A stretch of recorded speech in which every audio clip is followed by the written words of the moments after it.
Hey guys, it's Jade. Welcome to my Savvy Mamas channel, where I like to talk about wealth, wisdom, and happiness with women who follow me. And even some men like to watch this channel too and just learn a few things. And today I have it on my heart to talk to you about how to do hard things. I remember there was a time in my life where there was a girl, I was in high school, and this girl wasn't very kind to me. And I would always, cowered back and cry and get upset about it. And then one of the beautiful women in my life who helped me grow up, she came to me and said, Jade, you were made to do hard things. You can confront her. And I went, whoa, confronting her? That sounds really, really scary. Like, this is a person who's super rude and has it all together and just isn't a very kind-hearted person. But I don't know how I'm supposed to confront her. And she said, you don't have to fight her. You don't have to bully her, but go up to her and tell her that it's not okay that she's treating you this way. And so I went and I did that. And from that day forward, there was a boundary set. And it was the best thing I could have ever done for that situation, because from that day forward, even though, she wasn't particularly super fond of me, there was a boundary set, and she knew that there was a limit to how far she could push me. And, I've just been thinking a lot lately about how, as women, we're called to be wives and mothers and just ourselves and, be involved in church life and in the world and, make sure our kids are doing all the right things, and make sure our husband's being set up for success, and make sure we're taking care of ourselves. And those are all hard things when life gets going and life gets busy. But it's so easy to sit back and be like, I'm too tired. I just can't do it. I just need a break. And yes, there are times where we need a break, but there's also times where we need to challenge ourselves a little. And I've been doing that recently around my house. During the day, it gets crazy. I've got two boys under 4, one's almost 4 and one's almost 2. And, we're home a lot. And so we do a lot at home. We play with Play-Doh. We bake cookies. We cook food, breakfast, lunch, and dinner. We play in the backyard, front yard. We do like everything we can possibly think of, especially too, there's a lot of things still closed down. Like, we used to go to story time. I'm so sad that it's not open yet, but we used to go to story time at the library. That's not open anymore. And so there's just a lot of like home entertainment that we're having to come up with, which is fun and which is great, but my house gets crazy. And typically at the end of the day, with being with the boys all day, I'm just like, I just want to put on Netflix and I just want to chill. And there's nothing wrong with that. I still put on Netflix.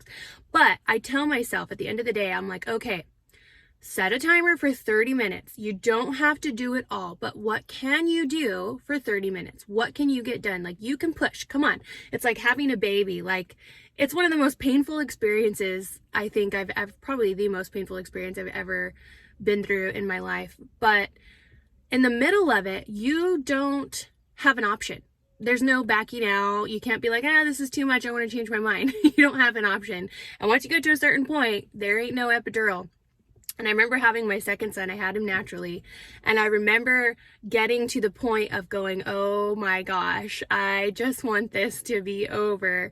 But thinking to myself, you know what? This is a lot. It's so funny how God designed birth to really explain life in one shot. Like, it just explains life. You have contractions, you have deep breaths, you have relaxing moments, and then you have another contraction, and and then it grows.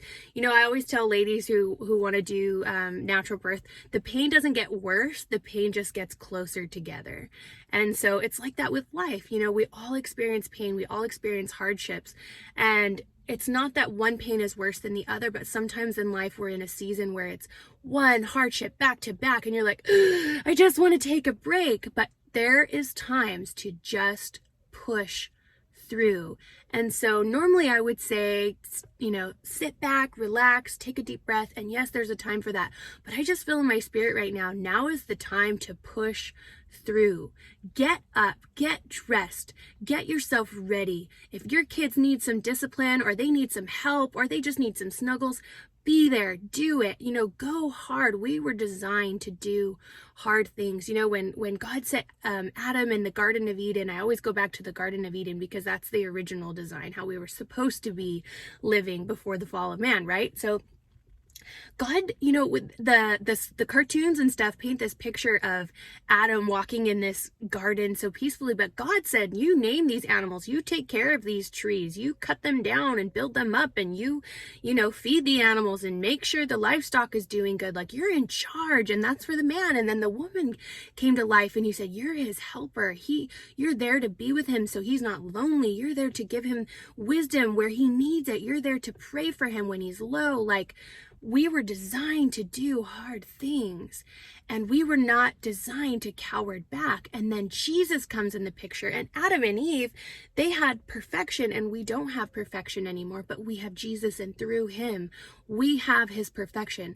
So if you're in a place today where you go, I don't know what I'm doing, I don't know if I'm doing it right, I don't know if I can keep going, I want to tell you today, you can keep going. Stay encouraged. You were designed to do hard things.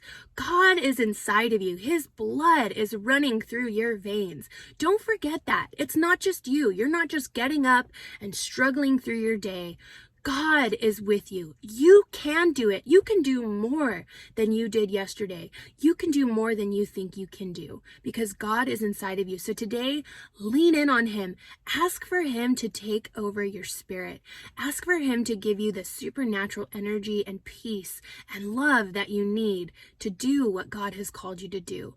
Don't cower back today. Don't complain that you can't do it. You can. So I just wanted to encourage you today. I just felt that in my spirit. God, I'm wearing red today. I'm like ready to roll. And I just feel like everyone needs to hear that sometimes, that you can do it. There was a season in my life where I was going through depression as a kid, and some things had happened, and life just was getting me down really bad. And my mom, she would let me rest for a few days, but then she would come in my room and she would say, get up, get dressed, we're going for a run. I remember she used to tell me, nope, you're not sitting in your bed any longer, we're going for a run. And at the time I thought, oh, my mom's being so mean. But now I look back now and I'm like, you know what, I'm so glad she did that. I needed that. When I'm too low and I've been too slummy and I've been laying in bed for too long, I need to get up. Don't say you can't. You are in charge. You are in charge. Just because your emotions don't feel it doesn't mean your body can't do it. If you don't feel like getting out of bed, put those feet on the floor, get those feet in the slippers, walk to that bathroom, put on some mascara and some lip gloss, put that hair in a ponytail or a bun, get your exercise clothes on, go for a walk with your kids, get it going today. So I just want to encourage you to get a move on today for Jesus. All right. I love you guys, and I hope this encourages you and inspires you. If you like this video, please share it with your friends, like it, subscribe, leave some comments. God bless you guys, and I will see you next week.